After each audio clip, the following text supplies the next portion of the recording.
একটি মুহূর্তের সাক্ষী থাকি আমরা সকলেই।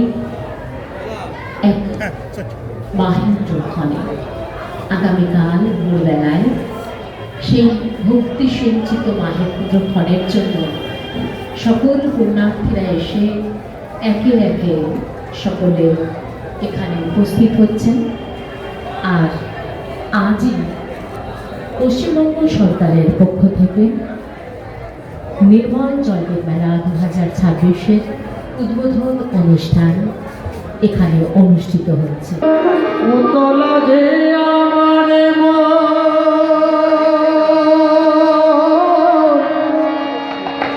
তাই না